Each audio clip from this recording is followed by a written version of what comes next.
Hello, I'm Carlos. Thank you so much for having me. Today I'll be talking about VeRNAl, which is a project for mining RNA 3D structures for fuzzy base pairing network motifs.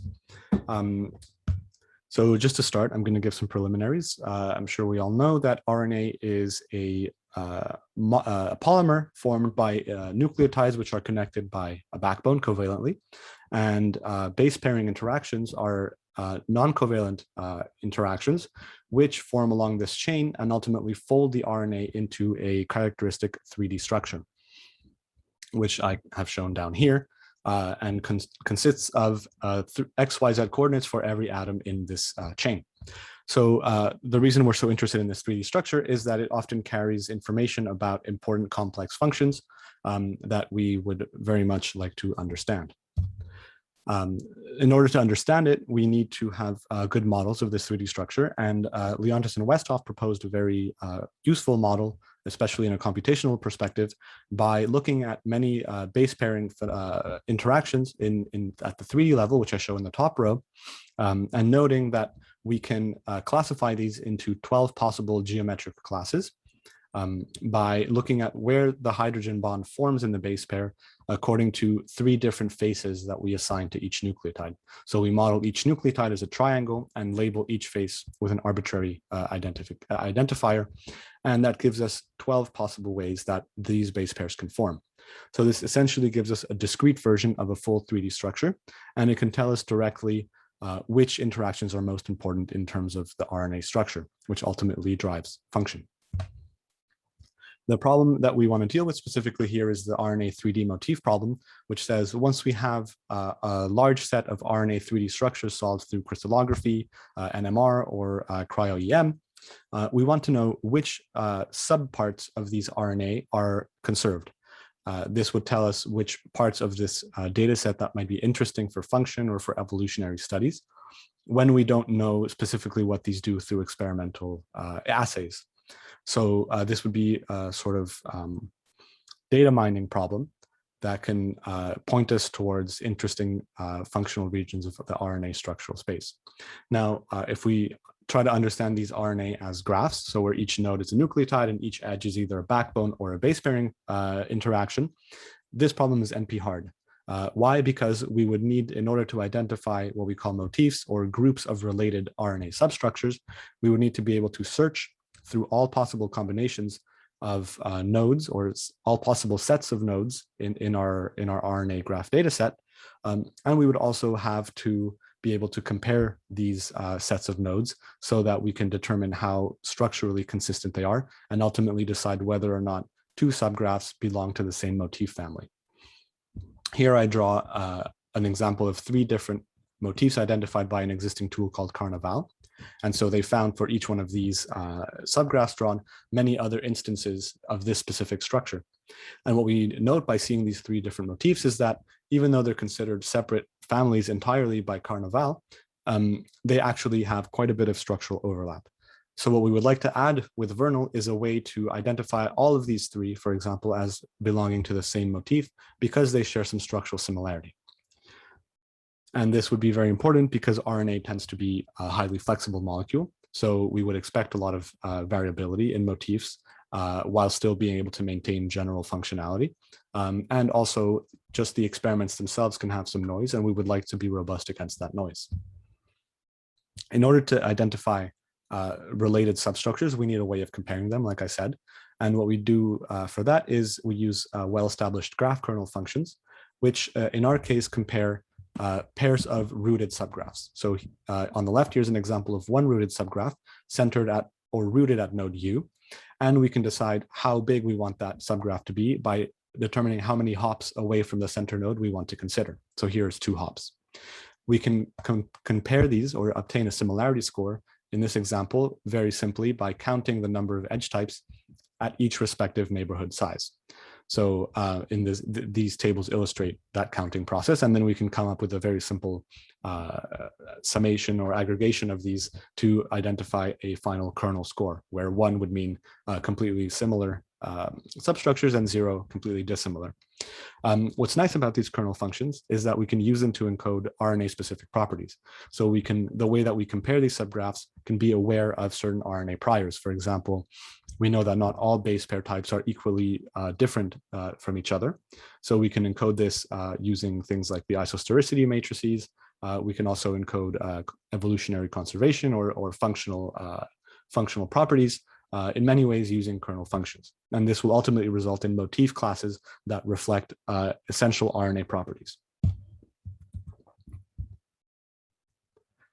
Now, if we were to apply this kernel function to identify mutually similar subgraphs in RNA, we would run into a computational barrier because there are millions of nodes in our data set, and doing a pairwise comparison on millions of nodes is prohibitive. So we need to approximate this kernel space using what we call a relational graph neural network, which is simply a function which outputs a real valued vector h for a given node. And this real valued vector is essentially a feature representation of the structure at given node V. And the way it does this is using a parametric model where we have parameters W0 and WR, which essentially are applied to summations or aggregations of the neighborhood around a given node. And we can tune these parameter matrices using backpropagation in combination with a loss function. In this case, our loss function is simply trying to mimic the kernel value that we can compute explicitly on the graph. But if you have annotated data, if you know, for example, the specific function or evolutionary class of a given node, you could instead have a supervised learning setting here. But here our objective applies to pairs of nodes and the kernel function with their respective embeddings. Now that we have these embeddings, we can visualize them.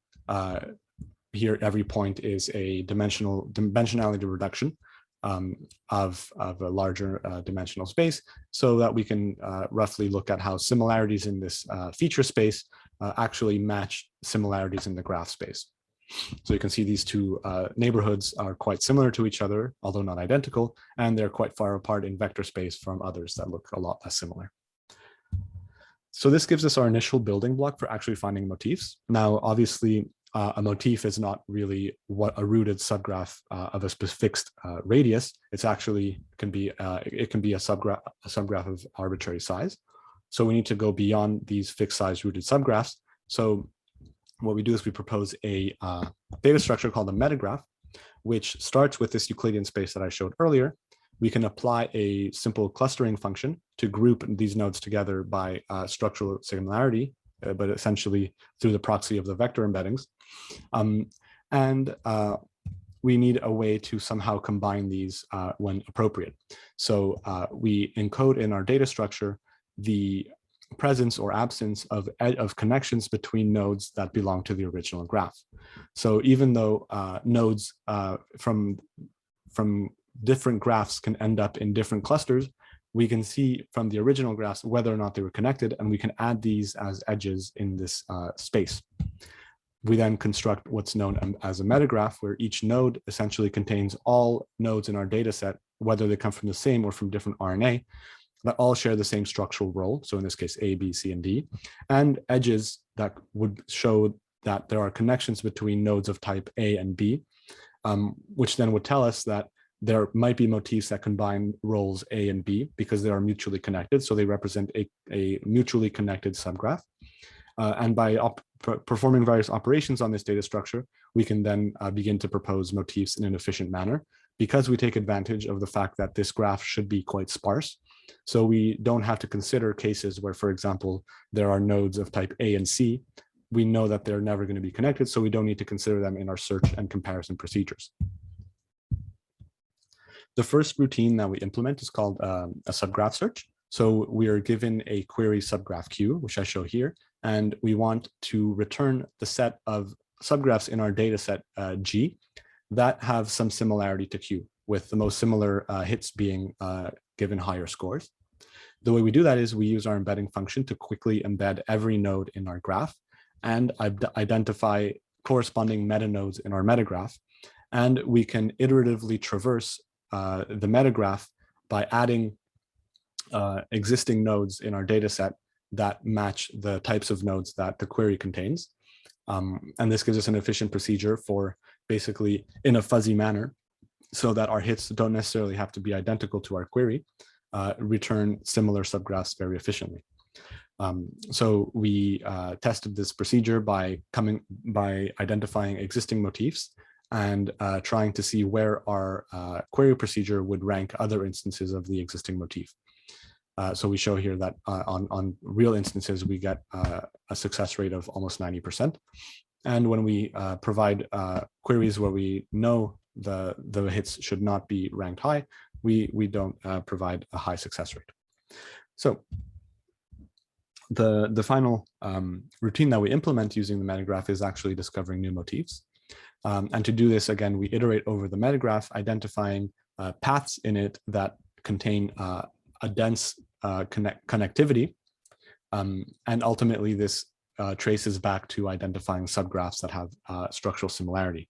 So you can see in this case, I drew 3 different motifs and some of their instances.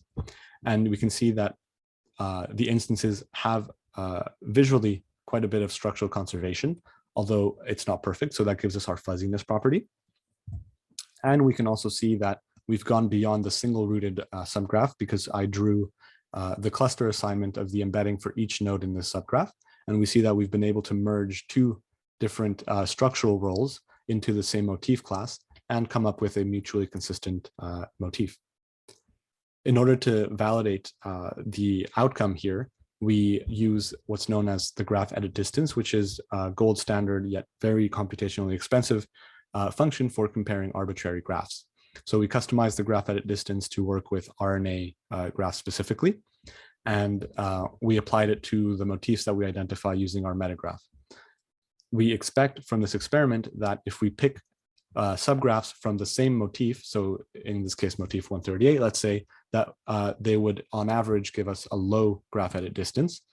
And if we were to pick and compare using graph edit distance subgraphs sampled from different motifs, here obviously we normalize according to size, we would expect that the graph edit distance should be somewhat higher than that for intra-motif comparisons. And of course, we show that in this histogram here, where indeed, even though we have some variability, which is expected, our intra-motif comparisons have a significantly lower distance, pairwise distance, than motifs sampled across instances. So this was our first consistency check for RNA motifs.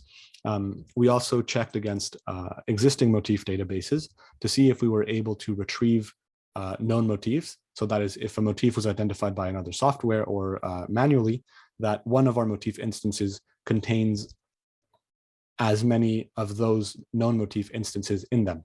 So you could imagine that maybe motif 849 corresponds to some known motif like a king turn. We would expect that a majority of the instances in that motif class would also fall in one of our motifs. So we found a success rate there of 82%.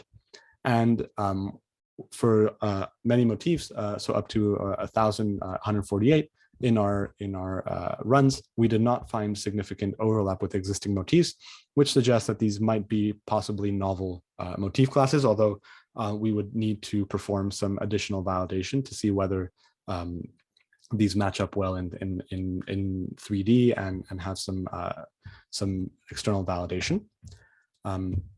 But that's for future work. So just to summarize, VeRNAl is the first graph-based algorithm to propose quasi-isomorphic or fuzzy motif instances. So we were able to use RNA 3D data and represent it as graphs and identify groups of related subgraphs which are not necessarily isomorphic to each other, which is an important step for RNA motif finding. And next, we also were the first to show that graph neural networks can be applied to this computationally hard pattern finding problem, which can possibly open up new avenues in graph neural network development. If you're interested, you can check out the code and you can browse all the motifs that we identify on vernal.cs.mcgill.ca. And always feel free to contact me if there are any questions. With that, I'd like to thank my collaborators and my funding agencies. And I'd like to thank you for your time.